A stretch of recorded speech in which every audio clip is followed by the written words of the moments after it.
This secret is from listener Charlotte. A few months ago, my dad suddenly passed away. I hadn't seen him in a long time because of the border closures, and he died just a few days before I was booked to travel home. Growing up, I thought he was the best dad in the world. He was so supportive and always told me he loved me. I loved going home and seeing him and just watching a movie on the couch with him. Since his death was unexpected, my siblings and I got to work planning the funeral, sorting through my father's affairs, and looking after our mum.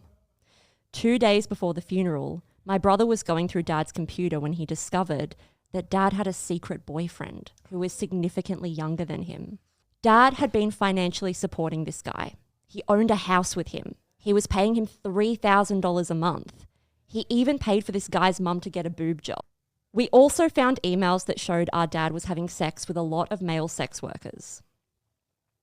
But what really stung was that he'd also led our mum to believe that they were financially secure.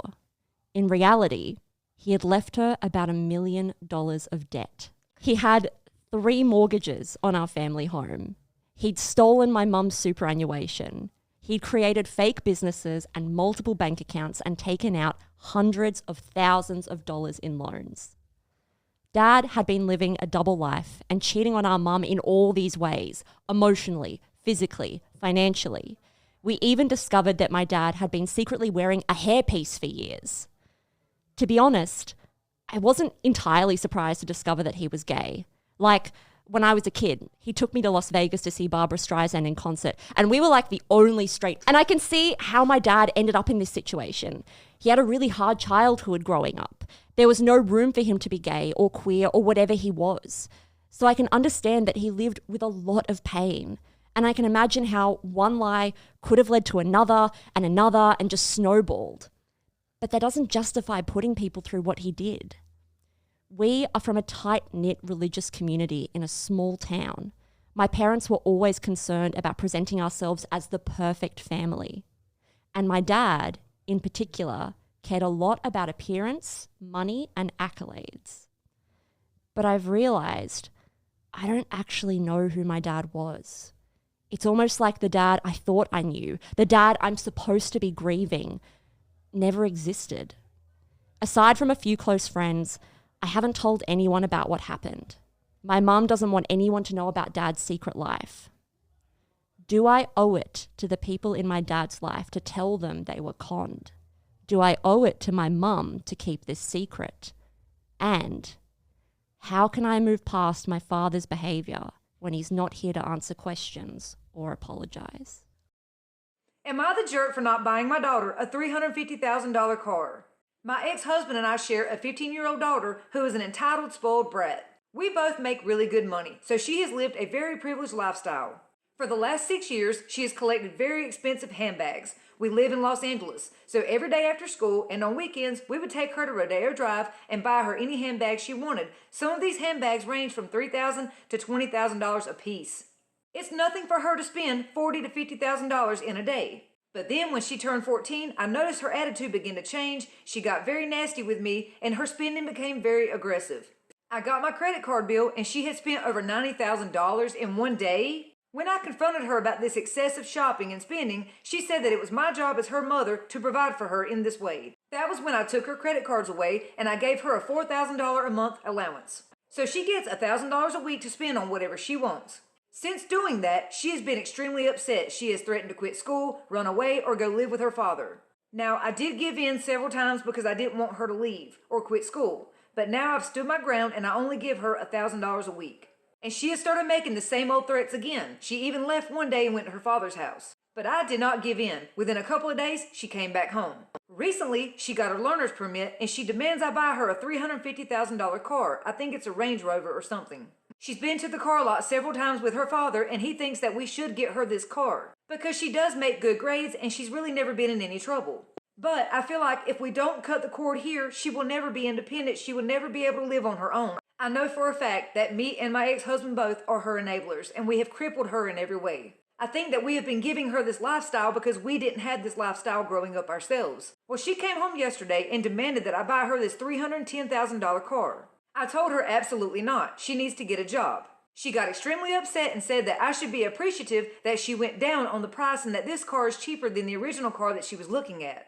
So to keep her in school, I told her I would make her a deal. She could sell her handbags and get a part-time job and keep her grades up in school, and I would match her money to get her a decent car, but not no $350,000 car. She said that me making her get a job and sell her personal belongings makes me a bad mother because she's never had to do that before. She said, I'm too pretty to work. I shouldn't have to sell my belongings like some bum on the street. I can't believe you would make me live that way. My ex-husband agrees with her that we should just buy her the car and make her happy. But I keep telling him we have created a monster here and this monster will not survive if anything happens to us. So we all three sat down this morning to talk about the car, and I told both of them I was not spending that much money. They both got mad at me and stormed out and said that I was being a horrible mother because we gave her a certain lifestyle for all these years and it's not fair for us to change it now. But I told them I'm not budging. I'm not buying the car. So, am I the jerk for not buying her a $350,000 car? I'm going to leave my fiancé for my boyfriend. 6 months ago, my female 25 fiancé, male 28, asked if I would be willing to have an open relationship. I agreed. Everything was okay until like 3 months ago when he asked if we could switch from open to poly. I agreed again. He started dating a girl from work, and I started dating a guy from my gym.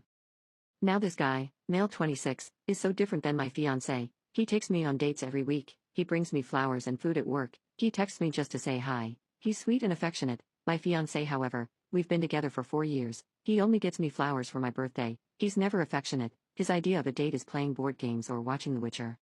They are very different in bed too. With my fiancé most of the times, lovemaking is a chore. He's fast and rough and then he goes to watch TV. My boyfriend, however, is very tender. He takes his time and he checks if I'm enjoying it. He cuddles with me after and brings me snacks.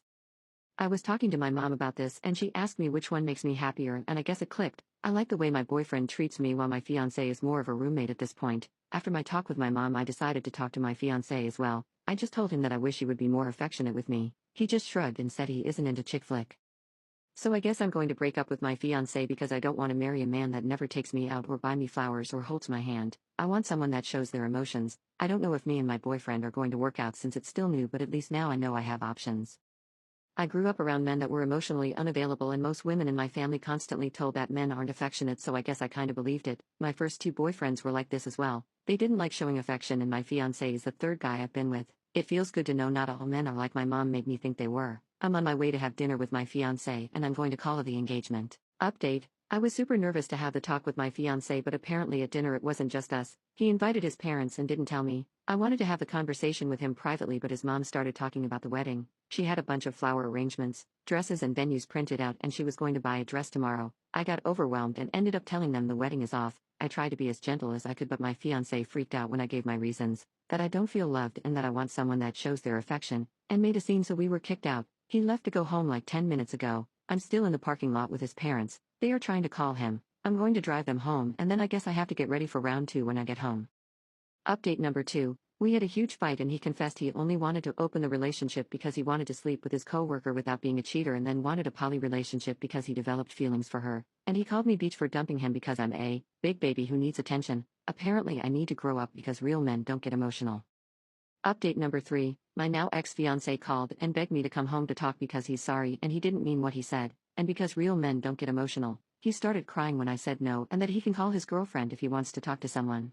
I'm the asshole. I talked to my wife's boss about her being overworked, and now my wife is yelling at me about never trusting me again. My wife has been putting in 10 to 14-hour days chained to her computer for the past 2 to 3 weeks, and through weekends, and wasn't able to take any days off for the holidays either. She's been screaming obscenities about her job and how she wants to quit, and how it's ridiculous to be working so hard without any breaks. And there's been multiple tier field days. I have been walking on eggshells doing everything I can to help, but I'm on edge watching her constantly explode. Today she was talking about other people screwing her up, and I just couldn't take anymore. I texted her boss about how there are limits for human beings and how this cannot happen again next year, and he agreed and said he'd try to help. Keep in mind we work at the same company. Either way, he did a crap tons of keeping me out of the conversation with her, so she found the messages. I messaged him ASAP. Now she's telling me it's extremely misogynistic to message her boss saying that she can't handle her job, which I did not say, and how it's going to set her career back years. She says that she can never trust me anymore or talk to me about how she's feeling, and generally just threw me in the doghouse. Am I the asshole here? Honestly, I don't know, but I cannot stand to see her feel that way about her work. Did I cross a line?